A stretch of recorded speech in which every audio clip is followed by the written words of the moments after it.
The foundation of Putin's power is shaking today, and the fear of losing money has become greater than fear of death. You see, Russian oligarchs are now publicly speaking out against the collapsing economy, and they are doing so knowing that almost 40 notable figures have already died under suspicious circumstances since the start of Putin's invasion. The reason for this defiance is simple. Vladimir Putin has built an economy that is now eating itself alive. Almost a third of Russian companies are now reporting record losses. And oligarchs now know that what Putin is doing is just not sustainable. To make matters worse for Kremlin, the crisis is now spreading beyond the elite. Russian people are also speaking out publicly. This has created a decisive struggle inside the Kremlin, and the fight is over the very future of Russia itself.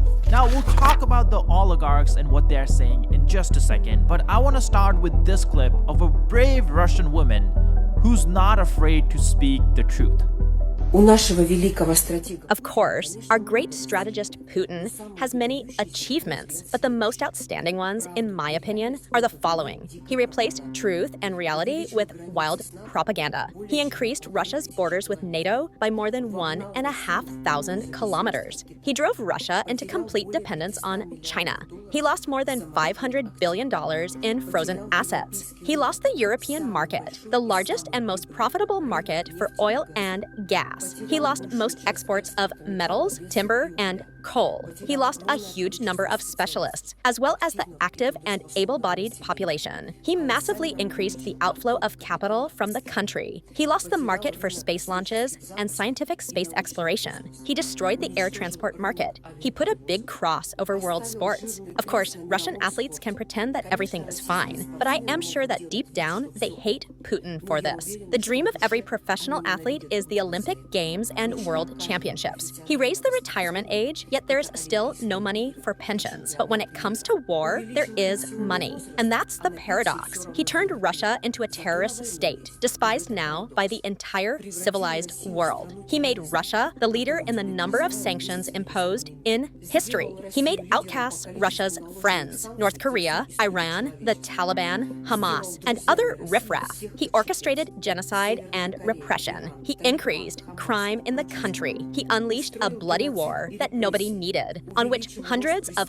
billions of dollars have already been spent. He disgraced the army. If it weren't for this war, the whole world would still consider the Russian army the second strongest in the world. He united all Ukrainians and the entire civilized world in hatred toward Russia. He brought shame upon Russia before the whole world. And this list could go on. But is there any point? I think it's clear enough already. Volodya, as always, outplayed everyone. Again, those were harsh words, and she is risking her life to say them. Things like that don't happen in Russia every day. But now, it's not just regular people who are speaking out, but even the oligarchs. Take a look at this report. The head of the Oligarchs Union has stated that the Russian economy is beginning to experience uncontrollable contraction. In simple words, he's saying that the Russian economy is going down the gutters. And in fact, in this interview, he publicly calls out the government, the authorities who are just mismanaging the economy so badly. He said, and I quote, "Authorities promised a controlled soft landing, but this is neither soft nor very controlled." You see, statements like these and interviews like these are not a good sign for Putin, because this is the head of the Oligarchs Union. I didn't even know they had that in Russia. It's like having a head of the Mafia Union and him publicly doing interviews over here. But the reason this matters is because these are the people who benefit the most from Putin's system, the oligarchs, and now they're warning that the empire is shrinking from within. This points towards something bigger that's happening in Russia. So let me show you why they're speaking out so publicly. Almost a third of Russian companies have reported record losses. This is just the first half of 2025. Things will only get worse as the year progresses because Ukraine is getting stronger every single day. But let's look at this report that the Russian central bank published.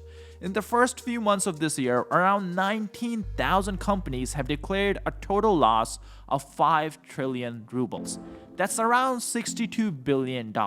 And this is exactly why oligarchs are speaking up. But this also represents a different problem for Putin.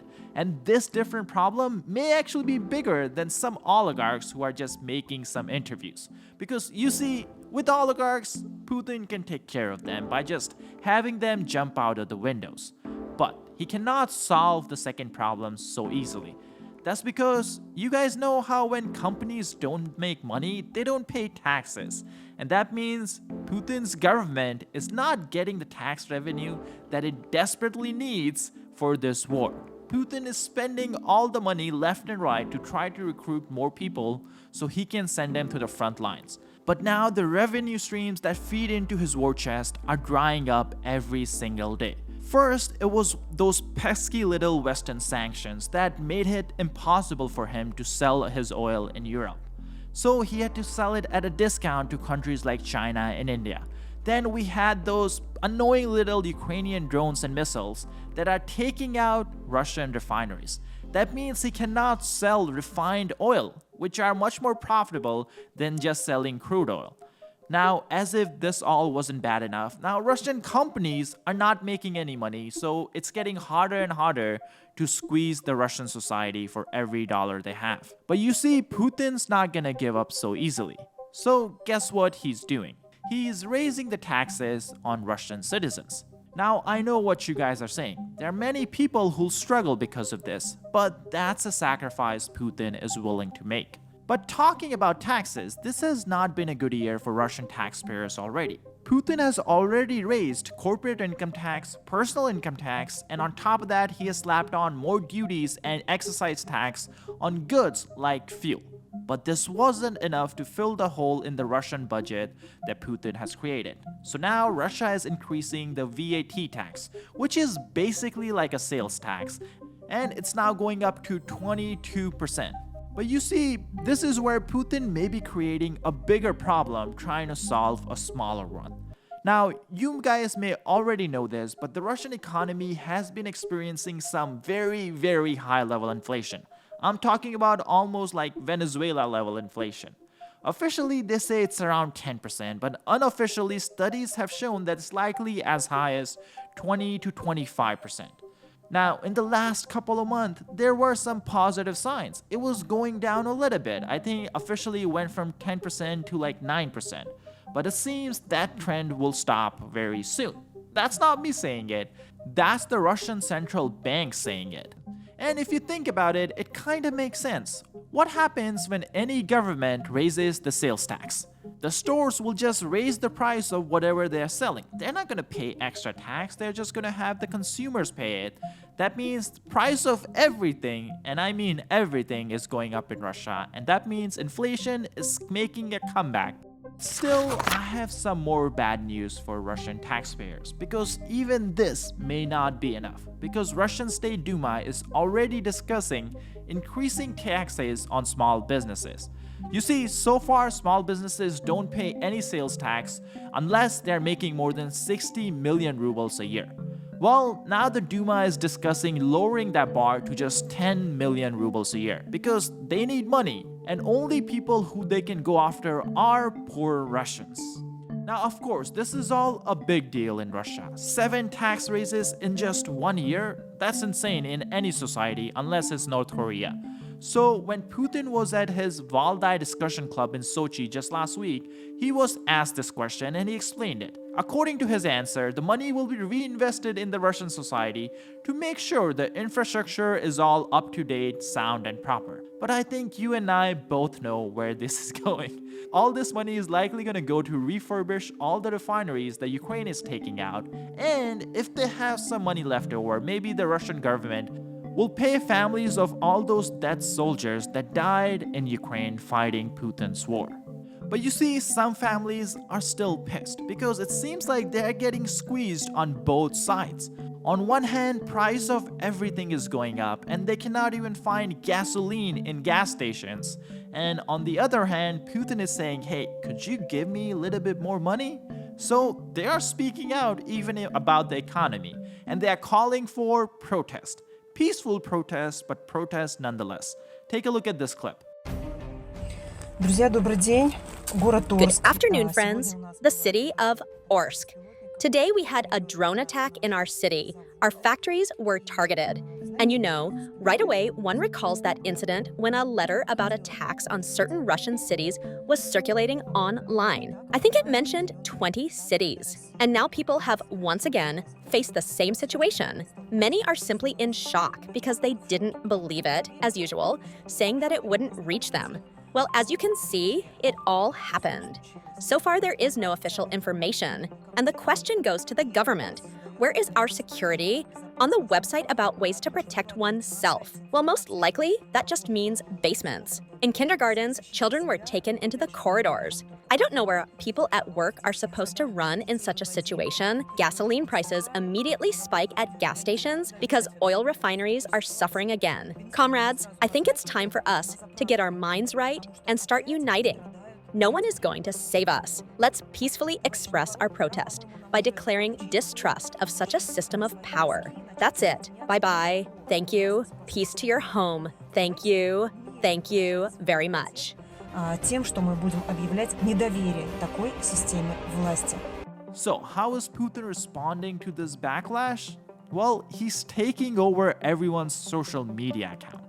And I'm not kidding, I know it sounds like a joke, but I'm not that good of a joker. Just ask my friends. This is a real story. Bloggers are now required to transfer administrative rights to their social media channels to the Russian National Guard. That's what this is, Roskomnadzor. I'm messing up the pronunciation, but it's the Russian National Guard. Now, of course, I was over-exaggerating a little bit. Putin's not crazy. He's not taking over every single account. He's only taking over accounts that have 10,000 followers or more. Which, if you guys know anything about the internet, that's not a very big bar. A lot of people, even in Russia, have 10,000 followers, and Putin wants to make sure that he has control on all those accounts. Why does he need it? Well, just to make sure these accounts are not saying anything that could hurt dear leaders' feeling.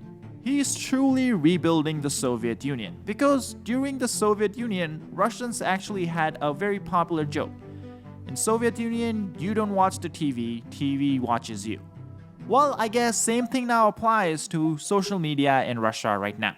On top of this, comparisons with the Soviet Union don't just stop there. Even the gulags are making a comeback. Take a look at this report. Russia's paranoia has hit all-time high. Nearly 2 treason or espionage verdicts every single day in 2025. Putin's courts are handing out 100% guilty sentences. If the government accuses you of anything, you're guilty. That's how Russia works. This is what desperation looks like. When your own people are the biggest threat, and your superpower resembles a communist dictatorship every single day. No wonder even North Koreans are fighting for Putin. He has made Russia feel like home.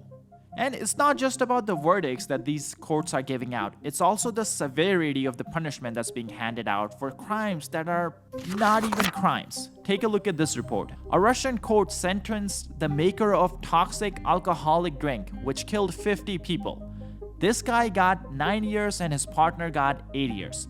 And for comparison, one person who was wearing a t-shirt that said Slava Ukraini got 12 years. Someone who posted anti-war videos on YouTube or on Russian social media got 12 years.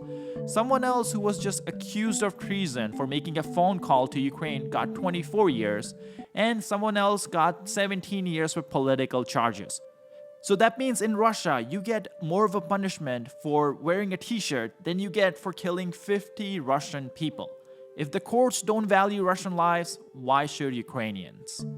That's all for today. Be sure to hit the subscribe button if you haven't already. We're trying to hit 2 million subscribers before the end of the year, so your support really helps us out tremendously.